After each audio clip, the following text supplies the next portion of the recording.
আসসালামু আলাইকুম। বৈশিষ্ট্য আসার জন্য আমার যাদেরকে আমি ধন্যবাদ দিব, আমার বাগ্নি, আমার বোন আর আমার ছাত্রছাত্রীরা, তারা আমাকে ইন্সপায়ার করে। স্যার আপনি যান, আপনি বলেন আপনার জীবনের ঘটনাগুলো। আমি প্রথমে যে ঘটনাগুলো বলবো সেটা আমার জীবনে ঘটা একটি ঘটনা। 2009 সালে আমি যখন ছাত্র ছিলাম, ক্লাস তখন 9-এ পড়ি আমি। তো আমি যে কোচিংয়ে ছিলাম, যে কোচিংয়ের সামনে একটি বাগান ছিল, অনেক বড় একটি বাগান ছিল। তো এই কোচিংটা আমি নাম বলবো না। তো কোচিংয়ে যখন ছিলাম, তো আমি একদিন স্যারকে বললাম, আমরা তিনজন ছেলে ছিলাম আর অনেকগুলো মেয়ে এখানে পড়তো ছিল, আমরা তিনজন ছিলাম। স্যারের সাথে খুব ক্লোজ ছিল। তো স্যারকে বললাম, স্যার আমরা আজকের দিনটা শুধু, যেহেতু কালকে ম্যাথ পরীক্ষা শনিবার, তো আজকে থার্সডে, আমরা আজকে রাতটা এখানে থাকবো, আমি স্টাডি করব। আমরা তিনজন ছিলাম। তো স্যার বললো, দেখ এটা কোচিং আসলে থাকা তো যায় না। স্যার আমরা থাকবো, সমস্যা নেই স্যার, আমাদের বাসা তো কাছেই, আমরা সবাই খাবারটা নিয়ে আসবো, আমরা থাকবো এখানে। ঠিক আছে স্যার, আমাদের চাবি দিল যে থাকো, তাহলে মন দিয়ে পড়বা, বাট কোনো দুষ্টামি করবো না।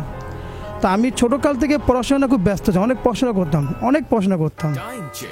তো আমি যখন কোচিংয়ে ছিলাম, আর 3 বন্ধু যখন কোচিংয়ে ছিলাম, রাত তখন 11:30 বা 12:30 বাজবে, আনুমিক টাইম। তো আমার 2 বন্ধু 11টার দিকে ঘুমিয়ে পড়ছে। আমি ঘুমাইনি, আমি পড়তেছি। যেহেতু শনিবার আমার ম্যাথ পরীক্ষা, আমি আগেই বলছি আমি অনেক স্টাডি করতাম রাত জেগে। তো আমি তখন পড়তেছি, রাত তখন 12:30 বাজবে। একটি নুপুরের শব্দ কোচিংয়ের সামনে, নুপুর শব্দ দূর থেকে আসতেছে, বাট খুব আস্তে শব্দটা আমার কানে আসতেছে। তা আমি ওইগুলো খেয়াল না করে আমি পড়তেছি। তো আমি অঙ্ক করতেছি, ওরা দুজন ঘুমিয়ে পড়ছে। তো নুপুরের শব্দটা আস্তে আস্তে আমার খুব নিকট আসতেছে। আমি তো একটু চিন্তা করলাম যে এত রাত 12:30 বা 1টা কাছাকাছি বাজে, এখন তো নুপুরের শব্দ আসা কোনো প্রশ্নই আসে না। আচ্ছা আমি একটু দেখি। তো আমি পড়াটা খেয়াল না করে আমি নুপুরে দিয়ে খেয়াল করি শব্দটা কোথা থেকে আসতেছে। তো একটু আস্তে দিয়ে আমার কোচিংয়ের গেটের সামনে ঝুমঝুম শব্দ, মনে কেউ হেঁটে যাচ্ছে, আস্তে আলতো পায়ে হেঁটে যাচ্ছে, শব্দ হচ্ছে। আমি একটু করে ভয় পাচ্ছি। তা আমি আমার বন্ধুদেরকে আমি চিম্পি দিতেছি, সজীব ওঠ, সমস্যা কী সমস্যা? ঘুমের মধ্যে বলে, এটা ঘুমা, তুই অনেক পরস, ঘুমা, তোমাদের ঠিক নেই। আমি সজীব শব্দ হচ্ছে, কোনো শব্দ নেই, ঘুমা। আমি তারপর আমি শব্দ তো আমি শুনতেছি, এটা ভুল হতে কোনো প্রশ্নই আসে না। রাত তখন বাজে 12:30, নির্জম, কোনো শব্দ নেই, কিন্তু নুপুর শব্দ স্পষ্ট কানে আসতেছে। তো একটা পর্যায়ে আমার কোচিংয়ের দরজার শব্দ ঠক ঠক শব্দ করতেছে। আমি তখন অনেক ভয় পাইছি। তো আমি নুপুরের শব্দ পাচ্ছি, ঠিক আছে, আমি মেনে নিলাম যা শব্দ করতে আসতে পারে। তো আমার হঠাৎ করে আমার দরজার শব্দ, ঠিক 2টা শব্দ হচ্ছে, ঠক। আমি তখন আর 1 মিনিট ওয়েট না করে তাড়াতাড়ি লাইট অফ করে খেতা গাইতে ওদের সাথে জ্বরে ঘুমিয়ে পড়ছি। তখন একটু হালকা মৃদু শীত পড়তেছে। আমি সকাল হলো, আমি ওদেরকে বললাম, ওরা কথাটা আমার সাথে আর হাসি মুখে উড়িয়ে দিল, আরে কিছুই না, তুই এমনি অনেক পরস, এই জন্য তোর হয়তো মাথা ঠিক নেই, বিশ্বাস কর বন্ধু। তা আমিও ভুলে গেছি, আমি স্যারকে আর বলি নাই। পরের দিন বাসা চলে আসলাম। এসে পর 3-4 দিন গেলো, 5 দিন গেলো, যেতে আসতে হঠাৎ করে আমি যে নুপুরের শব্দ আমি যেটা শুনছি, আমি ঘুমের মধ্যে আমি রাতে শুনতে পাই। আমি রাতে যখন ঘুমাতে যাই, ঘুমের মধ্যে ওই শব্দটা আমার আসতেছে। এবং 2-3 দিন পাওয়ার পর একটা সময় আমি ঘুমের মধ্যে আমি একটা মেয়ে দেখলাম। এইটা আমার জীবনের একটা কাল রাত বলতে পারি আমি, এটা যে আমার জীবনের অবনতি 4টা বছর শুধু এই ঘটনার কারণে আমার জীবন অনেক কিছু হয়ে গেছে। তো আমি তখন স্বপ্নে দেখি মেয়েটাকে, আগে দেখতাম দূর থেকে একটা মেয়ে অবয়ব, তারপর ধীরে আমার কাছে আসতেছে। আমি স্বপ্নের মধ্যে দেখি। তো আমি সকালে উঠি দেখতে পারি, কিন্তু একই চেহারা, একই ব্যক্তি, একটা মেয়ে। এইভাবে তো প্রতিদিন দেখা তো প্রশ্নই আসে না। মাঝে মধ্যে একদিন হয়তো দেখি না, পরের দিন আবার রেগুলার দেখতেছি। তো প্রতিদিনই এরকম দেখতে যে ও দূরে ছিল, এখনও কাছে, আমার কাছে চলে আসে, একদম কাছে বলতে আমি দেখতেছি ও হেসে আসতেছে, আর চুলগুলো পিছ দিয়ে উঠতেছে। ওর হাসিগুলো অট্টহাসি ছিল। আমি ঘুমের মধ্যে আমি প্রায় সময় দেখতাম। তো একটা সময় ও আমার কাছে শুয়ে পড়তো, স্বপ্নের মধ্যে শুয়ে পড়তো। এটা আমার মধ্যে বিদ্যমান ছিল 1টা বছর। আমি এটা কারো শেয়ার করিনি। আমি 1টা বছরে ও আমার কাছে শুয়ে পড়তো, প্রতিদিন রাতে আসতো আর আমার কাছে শুয়ে পড়তো। আমি সকালে যখন ঘুম থেকে উঠতাম, তখন আমি আমার শরীর নড়াচড়া মুখ করতে পারতাম না। প্রতিটা শরীরে পার্ট বাই পার্ট ব্যথা থাকতো। আমি কারো বলতে পারতাম না। আমি দিন শুকিয়ে যাচ্ছি। তারপর আমি আমি ওরা স্বপ্ন দেখতাম, কিন্তু এমন একটা সময় আসলো আমি এখন আর স্বপ্ন দেখি না। যেমন আমি একদিন রাতেবেলা 12:30টার দিকে আমি বাসা থেকে বেরিয়েছি, প্রস্রাব করতে যাবো, আমি ওয়াশরুমে যাবো, যেহেতু ওইটা ছিল আপনার টিএসসি রুম ছিল আর 8-10টা বায়ারটে ছিল, তো সবাই এক করে ইউজ করতো। তো আমি 12:30 দিকে আমি ওয়াশরুমে যাব, তো আমি বেরোইছি। বেরোর পর আমি যখন পাটা বাইরে দিব, উদয় ভাই বিশ্বাস করুন আপনি, মৃদু আলোতে ঠিক ওই মেয়েটা আমার দিক তাকিয়ে হাসতেছে। ওর চেহারাটা আর আমি স্বপ্নে যে মেয়েকে দেখতাম অবিকল, 19 আর 20 হবে না, অবিকল চেহারা, অবিকল সে হাসতেছে আমার দিক তাকিয়ে। আমার পাটা বাইরে, আমি ওইখানে দাঁড়িয়ে একদম পুরো কুল ঠান্ডা হয়ে গেছে। আমি কি বাইরে দুধ দিব না ঘরে আবার দুধ দিব? আমি একদম স্টপ, কি হইতেছে এটা? এমনি তো স্বপ্নে আমি দেখি আমি তিলে তিলে শেষ হয়ে যাচ্ছে, আমি লজ্জা তাকে বলতে পারতেছি না যে আমার সাথে কি হচ্ছে রাতে। তখন তখন আমি ওরা দেখলাম, দেখার আমি রুমে ঢুকে গেলাম, ঢুকে আমি লাইটটা জ্বালালাম। আম্মা করে কী হয়েছে? আম্মা কেন আমার কিছু না, আমি একটু অসময়ে নিয়ে যাও। আম্মু কেন? আমি তুমি নিয়ে যাও। গেলো আম্মু একটু বুঝতো যে আমার ছেলে এতটা শুয়ে আছে, বলতে কিছু সমস্যা, আমি বলতাম না না আমার কোনো সমস্যা না, কিন্তু আসলে হচ্ছে সমস্যাটা আমার সাথে। তার আমি মাকে আমি সব কিছু খুলে বললাম, মা আজকে একটা বছর এটা আমার সাথে, আমি কিন্তু আমার দিন দিন শুকিয়ে যাচ্ছি, আমি নামাজও পড়তে পারি না, আমি নামাজ এর আগে আমি নামাজ পড়তে পারি না, আমার এত সমস্যা করতেছে। তখন আমার আম্মু চিন্তা পড়ে গেল, সব আম্মুকে খুলে বললাম যে আম্মু আমি এই জন্য শুকাচ্ছি। আম্মু আমাকে একজন মহিলা কবিতা ছিল আমাদের মোহাম্মদপুরেই, তাকে সব কিছু খুলে বললো। সে শুনে বললো যদি একটা মেয়ে তাহলে অবশ্যই এটা একটা ওর খারাপ কিছু পরি হতে পারে। আমি তাকে বর্ণনা দিলাম যে তার হাসিগুলো অট্টহাসি খুবই সুন্দর, চুলগুলো পিছন দিয়ে আমার উঠতেছে বাতাসে, এরকম লাগে, একটা মেয়ে শুধু। তো সে আমাকে বললো যে ঠিক আছে তুমি কালকে আসো, আম্মাকে বলো কালকে আপনি নিয়ে আসেন। উনি আমাকে তদবির দিল, তাবিজ দিল। আমি কখনো তাবিজ পড়ি না, কিন্তু আমার তাবিজ তখন পড়তে হয়েছে। উনি আমাকে কবিতা বললো বেশি বুঝো কেন, অনেক কিছুই দুনিয়াতে ঘটে। আমি তাবিজ নামাজ পড়ি, তাবিজ কেন পড়বো? পৃথিবীতে অনেক কিছু ঘটে, আর আমি তাবিজটা দিচ্ছি, কোন আয়াত দিয়ে দিব, কোনো সমস্যা নেই। আমি না পকেছিলাম, আম্মু বলো তাই পড়লাম। পরার পর দেখি না 2 দিন 3 দিন 4 দিন 7 দিন আর কোনো সমস্যা হচ্ছে না। আবার 1 সপ্তাহ যাইতে যাইতে সেমভাবে ও আবার চলে আসলো আমার কাছে সেই রাতেই। এখন আমি রাতে ঘুমাই না, আমি অনেক রাত জেগে আছি, আমি ঘুমাবো না, ঘুমাইলে আমার শরীরটা একদম অচল করে দিচ্ছে, আমি ঘুমাবো না, আমি জেগে দিই। প্রায় রাতে আমি কতটা যে জেগেছিলাম আমি লজ্জার কথা আমাকে বলতে পারিনি যে মা আমার সাথে এটা হচ্ছে, প্রতি রাতেই এটা হচ্ছে। তারপর আম্মুকে আমি দিনই শুকিয়ে যাচ্ছে, অনেক শুকিয়ে যাচ্ছে। তা আমার আম্মু ওই মহিলার কাছে নিয়ে গেলো যে আপা ও তা আবার একই সমস্যা। আম্মু দেখতো, অনেক সময় আম্মুকে যেন বলতো, আম্মু দেখতো কেমন বুঝতো যে বাবা তুমি রাত 12টা দিকে তুমি মাটির মধ্যে খাটের মধ্যে লড়াচড়া করছো কেন পাগলের মতন? আচ্ছা আম্মা ওইটা আমার শরীরের উপর ঝাঁপায় পড়ে, আমি কালকে রাতে তোমাকে দেখছি তুমি হাত দিয়ে নাড়াচাড়া করতেছো, মানে মুভ করতেছো ছাড়াছাড়ি গড়ে, আমি নিশ্চয়ই দেখছি। জি আম্মা এটাই হয় আমার সাথে আম্মু। পরে কবিরাজ কাছে মহিলাকে নিয়ে গেলো, মহিলাকে বললো আপা কিছু তো হচ্ছে না। তো মহিলা বললো আসলে খারাপ জিনিস এটা, ওদের দোষ তো খারাপটাই দোষছে, ও তো নামাজও পড়তে না, আমি নামাজ পড়তে পারি না। আমি দিনে বলেন আসর নামাজ পড়তে যাবো, আমার চোখে বেল চোখ, মানে আমি একটু ঘুমিয়ে গেছি, আমার নামাজ পড়াটা আর হয়নি, আমাকে অসুবিধা করে দিচ্ছে, আমার নামাজ পড়া হয়নি, আমি নামাজ পড়তেই পারতাম না। এমনকি আমি যখন মসজিদে দিতাম আমার এটাও মনে আছে, আমি অজু করেছি, আমার অজু খাতা থাপ্পড় দিয়ে ফেলে দিচ্ছে, আমি তাও জানি ব্যাখ্যাটা কী। আর আমি যদি কোনো মেয়ের সাথে কথা বলতাম, সেই 2010 সালের কথা, 9-10, আমার 4 বছর আমার সাথে ছিল, 1 বছর তো পুরোপুরি ছিল, ওরা ছাড়ারও কোনো উপায় ছিল না। যখন আমি কোনো মেয়ের সাথে কথা বলতাম, আমি পরের দিন আমার শরীরে দেখতাম বুক থেকে এই পর্যন্ত অনেক আঁচড়ের দাগ। এখন ওই মহিলার কাছে আবার নিয়ে গেলো, তাবিজ দিল, 2 দিন ভালো।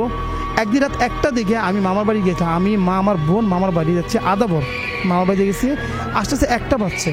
তো এখন বর্তমানে মোহাম্মদপুর বিজলি মহল্লা, ওইখানে আগে একটা মাঠ ছিল, খোলা মাঠ, বস্তি উচ্ছেদ করছে। তো আমিও সাথে আমার একটা গামছা ছিল, আমি গামছা রাখতাম, আমার খুব একটা হ্যাবিট ছিল। তো বোন আম্মু আর আমি হেঁটে যাচ্ছি, তখন ওই রাতে বলে ওই কবিরাজটি মহিলাটা রাস্তার পাশে বসে রয়েছে, তারও বাসা ওইখানে মাঠের সাথে। আম্মা বল আপা আপনি এখানে? আমি বলছি না আপা কিছু না, আমি একটা গাছের শিকড় খুঁজতেছি। উনি বলতেছে যেহেতু কবিরাজ খুঁজতেই পারে, আমি যেটা মনে করলাম। তা আমি পাশে গিয়ে প্রস্তাব করতে বসলাম, যেটা প্রস্তাব করতে বসি মানে মাঠের পাশে, বিশ্বাস করুন আমি যখন প্রস্তাব করি আমার 3-4 হাতের সামনে দিয়ে একটা বাচ্চা হেঁটে যাচ্ছে, ছোট বাচ্চা। আমি তখনই প্রস্তাবটা বন্ধ হয়ে গেছে, আমি উঠে পড়ে গেছি ভয়ে, আমি চুপ, আমি আমার আম্মাকে বলি নাই।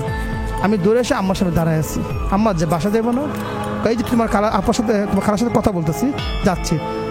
তা আমি তো সামনে গিয়ে আমি যখন বস্তিটা উচ্ছেদ করছি, একটা পুকুর ছিল, পচা পানি পুকুর, কলমিগুলো হেলান খাচ্ছে বাতাসে, এত সুন্দর লাগতেছে, মনে আমি লাভ দিয়ে পানিতে পড়ি, মানে আমাকে একটা অ্যাট্রাকটিভ করে ফেলছে পুকুরটা। আমি একদিনে তাকে আসছি পুকুর দিকে, এত সুন্দর পানি ঢেউ খাচ্ছে, পচা, ওই তো নর্দমা পানি, কিন্তু আসলে ঢেউ খাচ্ছে, আমার চোখে দেখা, আমি চোখে হয়তো দেখতেছি পানি ঢেউ খাচ্ছে, কলমিগুলো বাতাসে দুলছে। তো আমি চিন্তা করলাম এত সুন্দর একটা পুকুর, আমি একদিনে তাকে আসি। আমার গলায় যে গামছা ছিল, আমার কাছে মনে হলো গামছাকে টানছে, দুই দিকে দুটো টান দিছে, আমি বাকিটা আর বলতে পারি না। তারপর আমার আম্মু আমাকে দেখলো রাস্তার পাশে আমি পড়ে আছি, ওই পুকুরে অর্ধেকটা আমার কোমর পর্যন্ত চলে গেছে, আর অর্ধেকটা বাকি আছে। আমার একটা চিৎকার দিয়ে আমার সামনে দেখছে, তখন কবিষ্ঠ ছিল, ওই খালাও ছিল, যা যেন আমার তুলে, আমার কিন্তু খেয়াল নেই, কিন্তু যখন আমার তুলে আমার তখন একটু খেয়াল আছে, আমার এই মুখের উপর দিয়ে রক্ত পড়তো, অজরে রক্ত, আমি যে পড়ে গেছি অজরে রক্ত। তখন আমার আম্মু বললো পরবর্তীতে আমার অর্ধেকটা বলে পুকুরে অর্ধেক দিয়ে চলে গেছে, আর অর্ধেকটা একটু বাইরের দিকে ছিল। তারপর আমার বাসায় নিয়ে আসলো, ওই রাতে বেলা আমার সাথে খালাও ছিল, যে কবিরাজ আমার তদবির করছে, বাসায় আমার গোসল করেছে। বাসায় সকাল থেকে আমার এত জ্বর, আমি বিছানা উঠতে পারতেছি না। তখন আমার কবিরাজ বললো যে ওরে গোসল করতে হবে, এটাকে বলবো শেষ গোসল বলে, যে 3 রাস্তা মোড়ে নিয়ে বা কোনো একটা বড় একটা বেরিবান নদীতে আমার নিয়ে গেছে, সুইচ গেট আমাকে নিয়ে গেছে, নতুন কলসি, গামছা, লুঙ্গি, 2 স্যুট, এটা যেটা ভিজাবো সেটা ফালাই দিবা, আমাকে বলছে। আর গোসলের পর তুমি কখনো পিছনে তাকাবা না, ভুল ক্রমেও না, তোমার মা যদি রাখে তুমি তাকাবা না। আমি কিন্তু তাকাই না, আমার ভাইয়ের সাথে ছিল, আমাকে সে রিক্সা বসিয়ে আমার মুখটা চাপতে দোষে পিছনে তাকাতে না তাকাই আমার বাসায় নিয়ে আসছে। আবার তাবিজ দিল, 2 দিন ভালো, 3 দিন ভালো, আবার সেম সমস্যা। নিয়ে গেল মামি সিং আমাকে, ওখানে একটা কবিরাজ ছিল নাম করা, আমাকে যখন তাকে নিয়ে যেত তখন আমার মাকে থেকে বলে এত পরে আসলি, ও তো শেষ, ওর ভিতরে বাসা হয়ে গেছে, ভিতরে সহজে এটা যাবে না, খুব খারাপ জিনিস এটা, তোর ছেলেকে ধরে ফেলছে। আম্মা যা তার পা ধরে কান্না শুরু করলো, আপনি কিছু করেন, উনি অনেক বড় একটা কবিরাজ। আমাকে তাবিজ দিলাম, যা দেখ ঠিক হয়ে যাবে। তাবিজটা দেওয়ার পর 2-3 দিন পরে আবার সেম সমস্যা, কোনোভাবে কিছু হচ্ছে না। আর ওই কবিরাজটা পরবর্তী কিছুদিন মধ্যে মারা গেছে। এখন আমি আমার তো অবস্থা খুবই খারাপ, আমার প্রচুর কান্নাকাটি, আমি শুকাই শুকাতে কঙ্কাল হয়ে গেছে একবারে, আমাকেও ছাড়তেছে না একেবারে, প্রতি রাতেও আসতেছে, প্রচুর শুকাই গেছি। তা আমি মসজিদে নামাজ পড়ি, আমি রাতে ঘুমাই না, অনেক রাত আমি জেগে থাকি, ঘুমাইলে ও আসে, আমি জেগে জেগে বসে থাকি, কোনো শিবলে বসে থাকি, বুকে এমন দিন গেছে রাত্রিবেলা ঘুমানোর সময় বুকে কোনো শিব রাখছি। আর সবচেয়ে বড় বিষয় হলো এটা যে ও আমার এই জিনিসটা যে যার আমার সাথে ঘটেছে, আমি বুঝি আমার হোল লাইফটা ড্যামেজ করে দিয়েছে। আমার পড়াশোনা একবারে আমি ফার্স্ট বই ছিলাম আমার স্কুলে, আমি ম্যাথ স্টুডেন্ট ছিলাম, সেখান থেকে আমি লাস্ট বই পর্যন্ত চলে গেছি। ম্যাডাম বলতো তোর কী হয়েছে? আজ ম্যাডাম আমি কোনো পড়া মনে রাখতে পারি না, আমি কোনো পড়াই মনে রাখতে পারি না। ম্যাডাম পড়া বাসা কল দিচ্ছে, কী সমস্যা?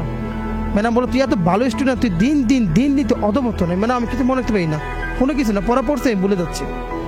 পরে আমার বাসা সেটা নক করেছে যে সমস্যাটা কী, ম্যাডামদের সব কথা খুলে বলে নাই।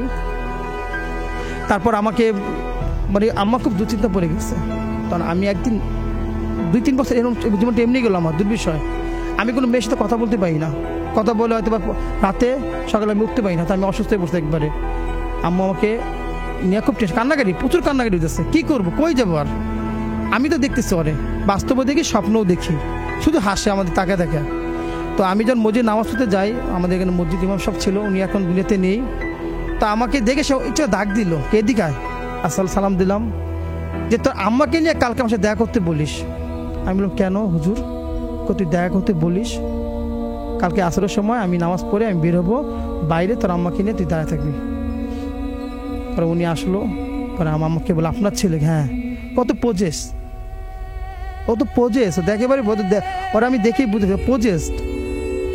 ওরা আমার কান্নাটি শুরু করে দিল। আমি কী করি, আমি অনেক কিছু করছি, তারপরে যা তোর দেখে কোনো কাজে লাগবে না, ওরা ভালোভাবেই ধরে ফেলছে, আর এমনভাবে ধরছে সহজে সারানো খুব কঠিন। উনি আমাকে অনেকগুলো তাবিজ দিছে, 2 থেকে 3টা হবে তাবিজ দিছে উনি আমাকে। সেই তাবিজগুলো আমার শরীরে ছিল।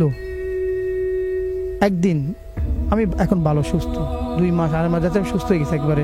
আর সময় ওরা আমি দেখিও না, আমি কোনো সমস্যাও পড়ি না। একদিন রাস্তায় হেঁটে যাওয়ার সময় একটা বান্ধবীর সাথে আমার দেখা হয়েছে, ওর সাথে কথা বলতেছি, কি তোর অবস্থা কেন? আমি ওরা বললাম আমার অনেক সমস্যা রে, মাফ করে দিচ্ছি, আমি হয়তো বাঁচবো না মনে হয়। কেন, কি তোর তোর শেষ হয়েছে একবারে? আমি হ্যাঁ, আমার শুনলাম তাবিজ আছে, দেখবি তাবিজগুলো উদয় ভাই, আপনি বিলিভ করবেন না, হয়তো বলবেন কাকতালিও না। আমি যখন তাবিজটা হাত দিলাম, এই দেখ তাবিজ কতগুলি, তাবিজটা হাতে চলে আসছে, আর আমার বাইকটা আমার সাথে আছে, হাতে তাবিজ হাতে চলে আসছে। তখন আমি প্রচুর ভয় পেয়ে গেছে, সাথে আবার গেছে। পরে উনি বললো ওকে আবার প্রজেস করছে, ওকে। আবার প্রতিরোধ করছে। তারপর আবার উনি আমাকে তাবিজ দিল, তাবিজ দেওয়াতে আল্লাহর রহমতে এই পর্যন্ত আমার কোনো সমস্যা হয়নি। কিন্তু একটা বিষয় কি, আমি অনেক কিছু বুঝতে পারি। আমি এখনো, আমি যে এখানে আসছি বা আমি যে কোথাও যাবো, আমি আগে থেকে বুঝতে পারি। আপনি বিলিভ করবেন না যে অনেক সময় এরকম হয়, আমি একটা বাসায় গেছি, আমি যত স্টুডেন্ট বাসা পড়াই, আমি অনেক স্টুডেন্ট বাসা পড়াই, বিদিমুল্লাহ মোহাম্মদ আমার মিলন কথা বলে সব মিলন স্যার চিনে সবাই। আমি যে বাসায় পড়াতে যাই সে বাসায় আমি প্রথম দিন গেছি, আমি 1 ঘন্টায় 3 বার ঘুমিয়ে পড়ছি। এর মধ্যে মানে আপনার টেবিলের মধ্যে ঘুমিয়ে পড়ছে। নতুন প্রথম দিন, লজ্জা একটা, স্যার এত নাম করছে ইচ্ছা, সে 3 দিন ঘুমিয়ে পড়, চোখ লাল। আমি কি ঘুমাইছিলাম? আপনি 1 ঘন্টা ধরে ঘুমাচ্ছেন। আমি আমাকে ডাক দিলাম যে আন্টি একটা কথা বলি, আপনার বাসায় সমস্যা আছে 100%?